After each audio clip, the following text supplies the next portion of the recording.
Хатуу ширүүн уур амьсгалтай бохирдол эртний нөхцөлд эрүүл мэндийг хамгаалах нь хэцүү бэрх асуудлуудын нэг болоод байна. Тэр хэрээрээ хүнсний нэмэлт бүтээгдэхүүний хэрэглээ импорт нэмэгдэж байгааг статистик үзүүлэлтүүд баталж байна. Хүнсээр ангаах тэр соёлыг дэлхийд дахин түгээхийг хүсэж байна. Яг тэр зөв хүнсийг сонгож хэрэглэх юм бол хүн эрүүл байж болдго юм байна. Мөн хүчсний дараа бас идэж болдго юм байна. 2011 оноос хойш судалгаа хийж хүнсний шим тэжээ судлалын чиглэлийн үйлдвэрлэл үйлчилгээг нэвтрүүлэн ажиллаж буй Amo брэнд олон улсын зах зээл дээр бүтээгдэхүүнээ гаргаж эхлэв байна. Эрүүл мэндийн салбарт бол одоо олон чиглэлээр үйл ажиллагаа явуулах хэрэгтэй. Тэрэн донд орхигдсон хов хоосоо орон зай маань бол энэ яг хүнсээр ангаах гэсэн бүр энэ нэг төрлийн шинэ чиглэл гаргах одоо боломж байна. Үүгээрээ бүр дэлхийд дахинд танигдах боломж байна.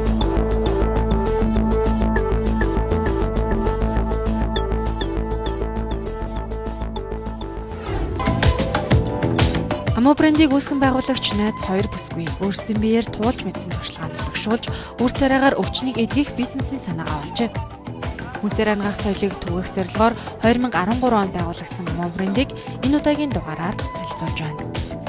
Анх нөгөө нэг Amo брендийг үүсгэх шалтгаан нь миний ходоод өвддөгээс анх үүссэн л дээ. Яагаад гэвэл нөгөө нэг ходоод аягүй хөвдө хоол итгэр шингэхгүй хийд үрцээс цанхаагаал өвдөд яваад идчихсэн. Тэгээд тухайн үед нэг Бээжинд явж байгаад би нэг юм шаш буурцагны тийм бэлтгэл авч явж ирсэн. Тэр нэг юм 30 хоногоор савлцсан. Тэгээд аягүй гоё амттай болохоор өдөр болгон зүгээр л уугаад яваад байсан. Өглөөний цайны оронд уухад одоо маш амттай хялбар байсан. Тэгээд тэрийг уугаа явж байхад миний ходоод өвдөх тэр нөгөө завирууд айгүйх багассан байсныг анзаараад шаш буурцаг идэж хүн идэж болдсон байх та энийг хоёлоо судлая гэд. Тэгээд 11 оноос хойш бит хоёр судалж эхэлсэн байгаа.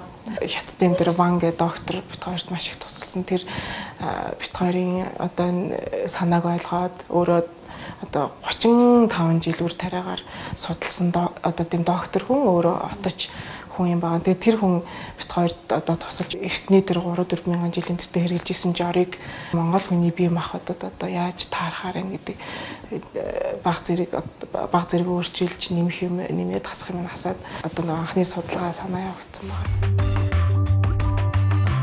Галийн ерөнхий газрын мэдээлэлээс харахад Монгол улс 2017 онд холбооны бүгд найрамдах Герман улс, Америкийн нэгдсэн улс, Орос улбаны улс, Япон зэрэг 10 орчим улсаас 46.2 сая америк доллараар биологийн идэвхт болон хүнсний нэмэлт бүтээгдэхүүнийг импортлсон байна. Amo брендийг хамтран үүсгэн байгуулагч болон Америкийн нэгдсэн улсын Сиэтл хотод суралцахын хажуугаар бизнесээ явуулж байна. Тэр одоо бол дэлхийд дахинд л бас те яг ийм төрлийн бүтээгдэхүүн ч юм уу ийм төрлийн үйлчлэгээнүүд нэлээд их анхаарал эхэлж байна. За жоохон байж байгаа л те за супер фрут, супер фуд гэл ингээл зарлаа. Шинэ одоо давлгаа үүсгэл ингээд явж байна. Гэтэл монголчуудын хувьд те хэр зэрэг их судалгаатай эхэлсэн бэ? Яг монгол хүн энийг хийж чадж байгаа гэдгийг юугаар баталж болох юм? Дорны уламжлалт ангаах ухаан 5000 жилийн тэртегээс болвол одоо уламжлалт ангаах ухаанд эдээ ундааны ёс гэдэг зүйл байж идэг байсан. Тэгээд энэ дээр болохоор хэрхэн юмыг яаж хэрэглэх үү гэсэн бүх практикал буюу яг амьдрал дээрх бүх жорууд нь бэлэн байж идэг. Энэ дунд олонгууд Монголын эрдэмтэн багш нар бүр Хувлай хааны үеэс Хятадын болон одоо дорны уламжлалт ангаах ухааны эдээ ундааны соёл гэдэг хэсэг дээр маш том хувь нэмрээ оруулж исэн юм түүх гэдэг юм бэлээ. Тэгээд монголчууд олонгууд уламжлалт ангаах ухаанд бол энэ газар зүүн байршлаас шалтгаалаад хүмүүсийн идж байгаа зүйлс ахуйн амьдралын онцлогоос шалтгаалаад энэ өөрөө болохоор ондоо зүйлийг хэрглэж авах ёстой байдаг. Тэгэнгүүт бид нар болохоор энэ дорны уламжлалт ангаах ухаанд байдаг жоруудыг монгол хүний бие дээр яг тусад нь одоо тэднэрт тохируулж бүтээгдэхүүнүүдээ бүгдийг бүтээсэн. Энэ явцад бол бид нар маш олон судруудыг дахин нээж судалж үзсэн. Дээрээс нь хятад хэл дээр, англи хэл дээр, монгол хэл дээр энэ болгоноос болонгууд хамгийн шимтэй шүүстэй болгонуудыг одоогийн nutrition буюу шимт хичээл судлалын зүгээс монгол хүнд яг дутагдж байгаа. Бидний хуучин нүүдэлж авах соёлоос одоо суурьшмал соёл руу шилжихэд биднэрт гарч байгаа энэ хоол эдийн ундааны соёл дээр үндэслэн зүйлүүдийг бид нар нөхөж хийж өгсөн л доо. Ижил төстэй бүтээгдэхүүн бас хэмжээгээр орж ирдэг болчихжээ. Зүйлд харсан чинь тий одоо хүнсний одоо эслэгч гэдэг юм уу, эсвэл жимсний огч гэдэг юм уу, янз бүрийн төлөөрн дээр их авч хэрэгжилж байна. Яг амуугийн одоо тухайн бүтээгдэхүүнүүдээс илүү гэж тэр онцлог гэхэр зүйл юм байна. Бид нар нөгөө шимт хичээл судлалыг уламжлалт ухаантай холбож байгаа. Хоёрдугаар хүнсээр унаах соёлыг бид нэр түгээж байгаа. Энэ болохоор бүр маш наривчсан судалгаатай системтэй энэ ажил хийгдэж байгаа байхгүй юу. Гуравдугаарт манай онцлог гэх юм бол бид нэр Монголынхаа хөрсөн дээр үр тариануудаа одоо тарьж ургуулж байгаа. Тэгээд одоо манай тариалангийн маань ажиллаж гисэн маш их судалгаан дээр явагддаг шүү дээ. Одоо экологийн тэнцвэрт байдлыг алдагдуулахгүйгээр яаж тарих уу? Тэ тухайн үр тарианыхаа шим бодисыг одоо яаж тариул авч үлдэх үү гэдэг бүр тийм нарийн бас судалгаа хийгдэж үр тарианууд манд тарьж байгаа. Манай үр тариа бол одоо боловсруулалт нь одоо маш онцлогтой. Энэ одоо бага температурын аргаар хатааж боловсруулдаг. Энэ нь болохоор тийм шин технологи байгаа юм л да. Одоо бүх оруу чанарыг устгаад өөрийнхөө хамгийн амин дэмнэлэг байдлыг авч үлддэг болохоор одоо тэр эмчилгээний чанар нь маш өндөр байдаг. Одоо яг байгаа одоо үрнүүдээс хэдэн хувь нь яг дотооддоо үйлдвэрлэсэн үр байна вэ? За одоо манайх өөрсдөө бол 50-аас 60 төрлийн үр тариагаар бүтээгдэхүүнүүдээ бэлдэж гаргадаг байгаа. Энээс одоо 30% нь одоо бид нар өөрсдөө тарьж ургуулж байгаа. Хэд хэдэн бүсэд газартай л дээ манайх. Булганы дашин жилэн байна, сэлэнгийн санд сум байна. Тий. Төв аймагт байна, тий. Эндээ ингээд тарьж явахд бол дулааны хангамж бас хүрэлцэхгүй тохиолдол их гарч байна. Тэгэхээр арай дулааны хангамж сайтай говийн аймагуд ч юм уу тий. Тэр нутг руу тарих бодолтой байгаа юм тий. Тэн тарьсан илүү ургаж байгаа. Тийм их бол гарч байгаа. Тий. Манай тариалтын гол баримталж байгаа зарчим бол ерөөсөө органик тариалт. Энэ утгаараа бид нэр элдв янзын химийн бордоо ерөөсөө хэрэгэлдэг. Ерөөсөө өөрөөр нь л ургуулах услахаатай нөхцөлд ямар нэгэн химийн бордоо болон тий шавж устгах үйлс хэрэглэхгүй. Одоо хятад гихт газар тариалангийн 1500 жилийн төвхтэй шүү дээ. Гэтэл Монгол бол дөнгөж 50 60 жилийн төвхтэй. Энэ утгаараа бид нарын нэг хөрс ус агаар маань ерөөсөө эрүүл органик түүн дээр ургасан ургамал бол органик болно гэсэн үг л дээ. Одоо тариалсан ургамал. Хэдэн төрлийн үйлчлэгээтэй ч юм уу те яг хэдэн төрлийн бүтээгдэхүүн үйлдвэрлэж байна вэ? За манайх 50-аас 60 төрлийн үр тариатай 26 төрлийн цоврал бүтээгдэхүүнүүд гаргаж байгаа. Мөн хүмүүсийн одоо өөрийнхөө өрмөц чанарт нь тохируулсан тусгай жороодыг бас инженер бэлтэж гаргаж өгдөг байгаа. Өрмөц чанар гэхээр яа гэсэн үг вэ? Хүн болгон өөрийн гэсэн өрмөц чанартай мөн одоо бидний амьдарч байгаа одоо газар нутаг, цаг, уур, уйлрал тэгээд өөрийн өрмөц чанартаа тохируулж тэр тухайн бэлтгэлийг одоо хүндэн тохируулж бэлтэж өгдөгөөс гадна нийтлэг одоо зонхлон тохиолдох өвчнүүдтэй тохируулсан цоврал 20 бүтээгдэхүүн гаргаж байгаа. Одоо нэмэгдсээр агаад одоо 20-аас 25 болж байгаа шиг өнөөс үл энэ шинэ бүтээгдэхүүн нэмэгдээд өвчнийг одоо хийшаар бадган гэж хураагаад хамгийн сүүлд нь бүлээн сэрүүн чанартай өвчин гэж хурааж оншилдог байхгүй уламжлалт хангах ухаан. За тэгээд яг тэрэндээ тааруулаад үр тариануудаа сэрүүн бүлээнээр нь ангилж эхэлсэн байгаа. Одоо юу гэсэн үг гэхээр одоо бүлээн өвчтөг хүмүүст бүлээн чанарын үр тариа өгөх юм бол одоо ийм биш хор олдог. За тэгээд сэрүүн чанарын өвчтөг буюу одоо тэр бөөр төрөв булчирхааны өвчтөг хүмүүст одоо тэр сэрүүн төрлийн үр тариа өгөх юм бол одоо тэр нь одоо гин болох нь одоо хор болгоно ш дэмжлэгээ биш болно. Тэгээд тэрийгэ дахиад дотор нь үр тарианууд нь хоорондох тэр цогцлыг бас судалдаг байгаа. Тэр нь одоо энэ одоо төрөв булчирхааны бүгдээрээ сайн үр тарианууд эмийн ургамал хүнс байж болно ш. Тэднийг ингээд хооронд нь нийлүүлж болохгүй. Тэд нар хоорондоо бас ис зогцох гэж байдаг. Тэрийг одоо яг хамгийн сайн бие нэгээ дэмжиж хамгийн сайн зогцдог одоо тэр үр тариануудыг ялгаад тэгээд одоо манай бүтээгдэхүүн гардаг байгаа. Нэвтрүүлгийн дараагийн хэсэгт Амуу брендийн бүтээгдэхүүнийг хэрхэн боловсруулж хэрэглэгчдэд хүргэж байгааг танилцуулах болно.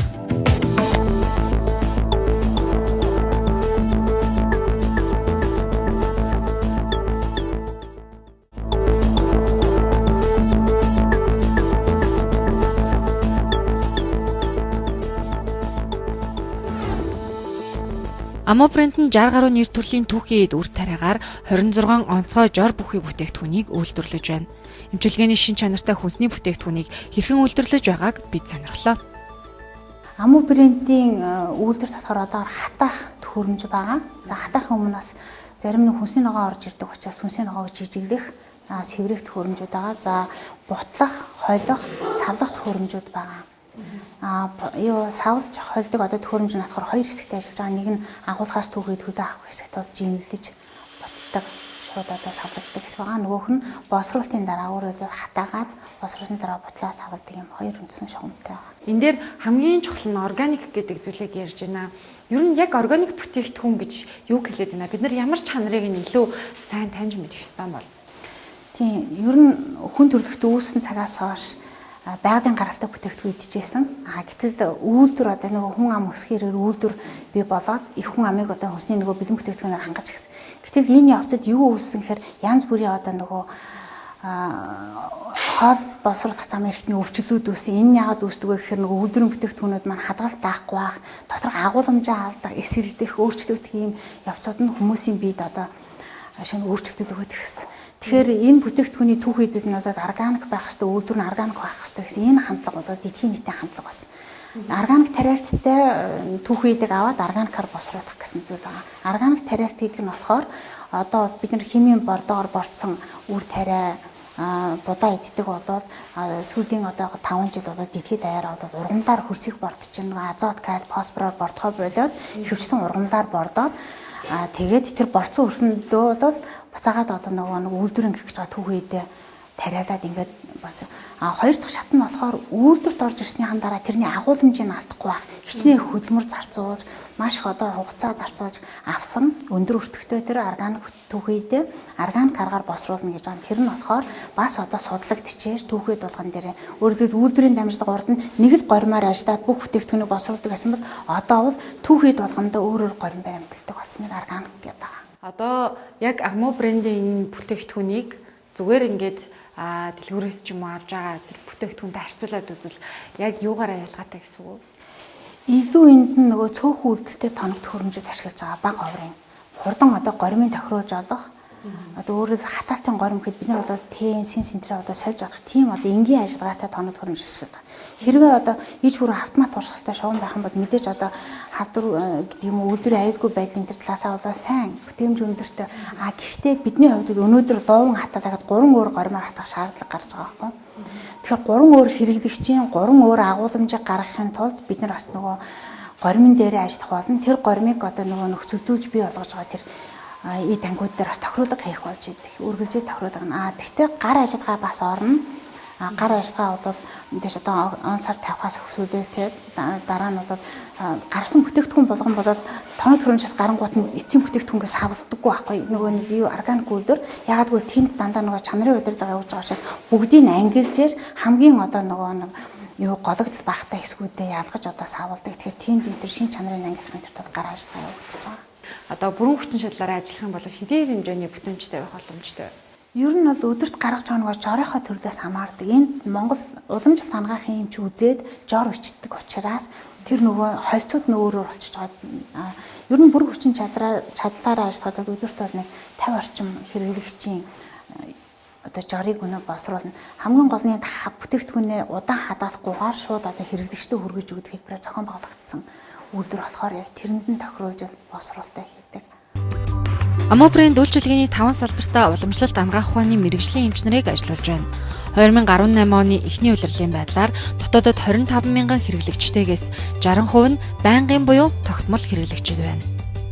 Цэвэр уламжлалт ангаах ухааны эмчийн үүднээс суд сорж онцлоод яг тухайн хүний өөрийнх нь биеийн онцлог яг одоо тусцсан байгаа зовир дээр нь зовирыг оншилж тогтоогоод тэгээ яг тэр хүний биеийн онцлогт тохирсон яг тэр хүний өвөрмөц чанарт тохирсон одоо үр тариагаар хийсэн бэлтгэлүүдийг зөвлөдөг.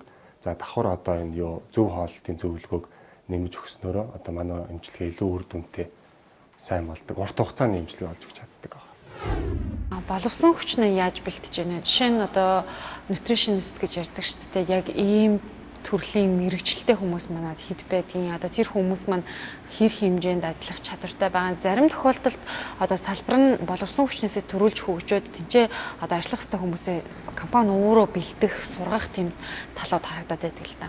Одоо бид нар монголчууд болохоор эмчилгээ гэхлээр эмнэлэг рүү ханддаг.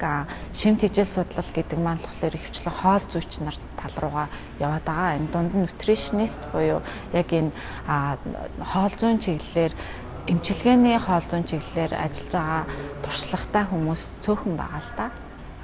Манай төвийн хувьд бол бид нар боловсон хүчнээ ихэвчлэн уламжлалт ангаах ухааны эмшүүсийн уламжлалт ангаах ухааны ангийг төгссөн. Дээрээс нь шүтээсийн хүнсний технологичоор төгссөн одоо оюутнуудыг төгссөнийхэн дараа нь боловсон хүчнээр авч байгаа.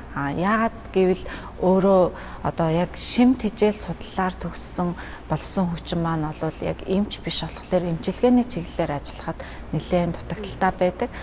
Уламжлалт ангаах ухааны мэрэгчлэр төгссөн ч гэсэн тийм боловсон хүчнүүдийг бид нар дахиж бэлдээд өөрсдийнхөө одоо яг үйлчилгээний стандартыг бий болгох стандартынхаа дагуу явж байгаа. Нэвтрүүлгийн дараагийн хэсэгт олон улсын зах зээл дээр бүтээгдэхүүнээ хэрхэн гаргаж байгаа тухай хүргэнэ.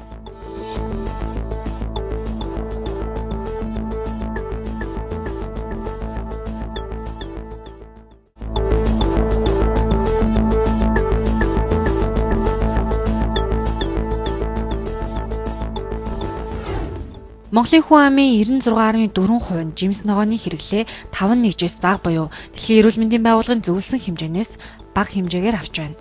Хоол тэжээлээр дамжин авах эслэгийн хэмжээ дэлхийн дунджаас 4 дахин бага байгаа нь үр тариаг хүнсэндээ зайлшгүй хэрэглэх шаардлагыг үүсгэж байгаа тухай Аму брендийг үүсгэн байгуулагчид хэлж байна. Энэ одоо бизнес маань амжилттай болох юм байна. Энэ нөхцөл мөрөөдөл маань бэлэх юм байна гэдгийг бас мэдэрсэн ямар тийм тодорхой жишээ байна вэ? Жишээлбэл одоо манай хэрэглэгчдийн тоо өдрөөс өдөр төсөж байгаа. Тэгээд одоо байнгын үйлчлүүлэгчдийн одоо ирэх давтамж нь маш их болж одоо өдөр тутмын хэрэглээ нь болж байгаа манай Аму брэнд, Амугийн хүнснүүд. Тэгээд одоо жишээлбэл бүр одоо 30 настай залуу одоо бөөрийн дутагдалд ороод диализийн аппаратанд орсон байжгаад Амугийн бөөрийн бэлтгэлийг хэрэглээд одоо диализийн аппаратнаас гарчлаа, баярлаа гэдээ ирж байгаа жишээтэй. Манай нэг үйлчлүүлэгч байдаг байхгүй энэ настай хүн цагаан хадаг барьсан. Одоо би өдөр хэдэн төрлийн одоо даралтны юм уудаг байжгаад болоод одоо 2 халбаа амгаал зүгээр яадаг болчлаа гэдэг эмч нартанд баярлаад ирж байгаа жишээгээд энэ болгон олон жишээнүүдийг олон үйлчлэгчийн одоо сэтгэл санааг хараад урамшаад энийг бол зайлшгүй хийх шаардлагатай. Ер нь бол одоо яг ямар хэмжээтэй болсон байна вэ? Компанийн хувьд хийх зэрэг том болчихсон байгаа юм. Зөвхөн одоо Монголд үйл ажиллагаа явуулаад эмчээний амжилт олоод зогсохгүй бас олон улсад гарах гэж байгаа. Тэр талаас нь 13 оноос хойш бид нэр өнөөдрийг болтол ингээд 5 жил болох чинь. Тэгээд энэ хугацаанд 5 салбартаа болсон байна Улаанбаатар хотод. Тэгээд Эрдэнэтэд салбарууд байгаа бас одоо Америкийн нэгдсэн улс руу 4 сарын 20 дээр гэхэд одоо анхны манай бүтээгдэхүүн гарсан байх хар гэрээ хийсэн байгаа мó Европт 6 сарын 10 дээр бас анхны нээлттэй хийхээр ингээд бүх гэрээ хэлэлцээр ажлууд явагдаж байгаа. Гадны хүмүүс бас их сонирхдаг. Тэр тусмаа Оросоос хүмүүс маш сонирхож байна. Тайванаас хүмүүс сонирхож байна. Америкийн зах зээлд одоо гарах гад бид нар бэлтгэл ажиллаа хангаад байж байна. Дээрээс нь Европын зах зээлийнх нь нэлээд сонирхож байгаа. Яагаад тэгэхээр Оросууд болохоор нэгдүгээр газар зүйн байршил ойрхон одоо бүр манай Орос зарим хэрэглэгч нар зөвхөн манай бүтээгдэхүүнийг авахын тулд Монгол руу ирдэг болж байгаа. Дэлхийд дахинд өөрөө энэ эрүүл мэндийн бүтээгдэхүүний зах зээл маш сайн өсөлттэй явж байгаа. Жишээ нь одоо яг манай нэр төрлийн бүтээгдэхүүн буюу уламжлалт ангаах ухааны дээрээс нь энэ зохицуулах үйлчилгээтэй functional food буюу зохицуулах үйлчилгээтэй хүнс гэдэг бүтээгдэхүүний зах зээл маань 22 тэрбумын үнэлгээтэй том зах зээл байгаа. Түүний хувьд бизнесээ шимт хижээл судлал руу оруулж ирсэн нь маш зөв алхам болсон. Ингэснээр энэ талаар мэдлэгийг хүмүүст илүү хүргэж таниулах боломжтой. Мөн Вашингтоны их сургууль сурч төгссөний хувьд хуланд сургуулийн зүгээс дэмжлэг нэлээд их байгааг дахин дурдмаар байна. Бизнесээ урагшлуулахад нь ч нэлээд дахиж сулгуулна. Монгол хүн яагаад заавал өөрсдөө монголчууд юм заавал хийх ёстой юм бэ? Энэ бол зүгээр бидний ирээдүйдээ хийж байгаа хамгийн том хөрөнгө оруулалт гэж харж байгаа. Яагаад тэгэхээр эрүүл биед саруул ухаан оршин гэж бид нар ярьдаг шүү дээ, тийм үстэй. Тэгээд эрүүл мэнд гэдэг зүйл бол яг одоогийн нийгэмдэр бол маш их олон асуудлууд байгаа. Тийм болохоор эрүүл мэндийн салбарт бол одоо олон чиглэлээр үйл ажиллагаа явуулах хэрэгтэй. Тэрэн донд орхигдсон хов хоосон орон зай маань бол энэ яг хүнсээр ангаах гэсэн бүр энэ нэг төрлийн шин чиглэл гаргах одоо боломж байна. Үүгээрээ бүр дэлхийд дахинд танигдах боломж байна. Яагаад тэгэхээр одоо дэлхийд дахинд бол уламжлал ангаах ухааныг маш сайн одоо хүлээн зөвшөөрч ирж байна л да. Энэ ирж байгаа хандлагын үед олонгууд Монголын уламжлалт ангаах ухааны эдийн ундааны соёл тэр тусмаа улиралдаа тааруулж хооллох, тэр тусмаа 5 махбод 6 сав эрхтний зохицол гэдэг зүйлүүдийг бид нар маш сайн хэрэглэж ирснээр энийг бүтээгдэхүүн болгож чадвал явцдаа болвол энэ дэлхий дээр барьж маш том одоо Монгол оюун ухааны нэгэн бүтээгдэхүүн болоод дэлхийн бүтээгдэхүүнүүдтэй өрсөлдөх бүрэн боломжтой байгаа. Цаашдаа ер нь юу хийхээр төлөвлөж байна вэ? Зориод хүрэх гэж байгаа тэр зүйл чинь юу юм? Бидний одоо цаашдын хитэн төлөвлөгөө бол нэгдүгээрт бол дэлхийн зах зээл дээр гарах байгаа. Дэлхийн зах зээл дээр гарахад бид нар тухайн улс орныхоо хэрэглэгчийн зан төлөв, хэрэглэгч нар маань болохоор яг ямар категорийн бүтээгдэхүүнд манай бүтээгдэхүүнийг оруулж хэрэглэх боломжтой байгаа. Зарим одоо нөгөө тухайн улс орондоо танигдсан категорийн бүтээгдэхүүнүүдээр бид нар орц найрлагаа хийгээд бүтээгдэхүүнийхээ одоо adaptation буюу шинжилэлийг хийгээд тухайн зах зээл дээр шинээр лаунч хийж байгаа.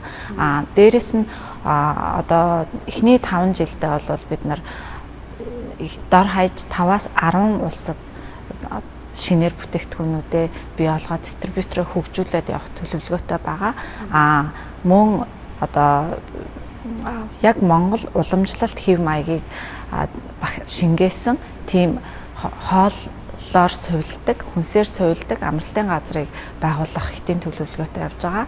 Мөн нэмээд одоо 3 дахь нь бол бид нар институт буюу боловсролын чиглэлээр үйл ажиллагаагаа нэлээд өргөжүүлэх одоо төлөвлөгөөтэй явж байгаа. Яг ямар төвшөнд хүрчих юм бол ер нь бол болчихно шүү гэж харах вэ? Яг одоо тэр 10 жилийн дараа ч юм уу 5 жилийн дараа ямар байна гэж өдрөөр харж байна. Хизээ бид нар ханах вэ гэхлээр одоо дэлхийд дахинд жишээ нь хүүхэд ханиад төрлөө гэхэд ханиадны эм гэхээсээ илүү галтгооноосоо бид нар өөрсдийнхөө хүнсийг гаргаж ирээд тэрийг хэрэглэж сурчлаа гэсэн тохиолдолд бол бидний сэтгэл ханана. Дээрээс нь нэмээд ээж нар бол галтгооныхоо эрүүл мэндийн яамны сайд гэж хэлж байгаа шүү дээ.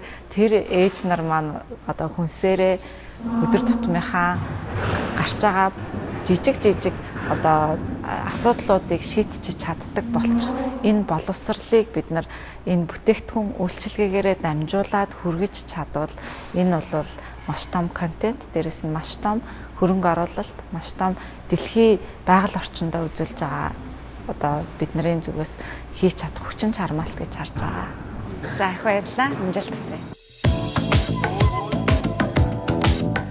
Хүнсний нэмэлт болон биологийн идэвхтэй бүтээгдэхүүнийг үйлдвэрлэж, импортыг орлоо зогсохгүй, олон улсын зах зээлд бүтээгдэхүүнээ гаргаж байгаа Аму брендийг танилцууллаа. Бидэнтэй хамт байсан баярлалаа.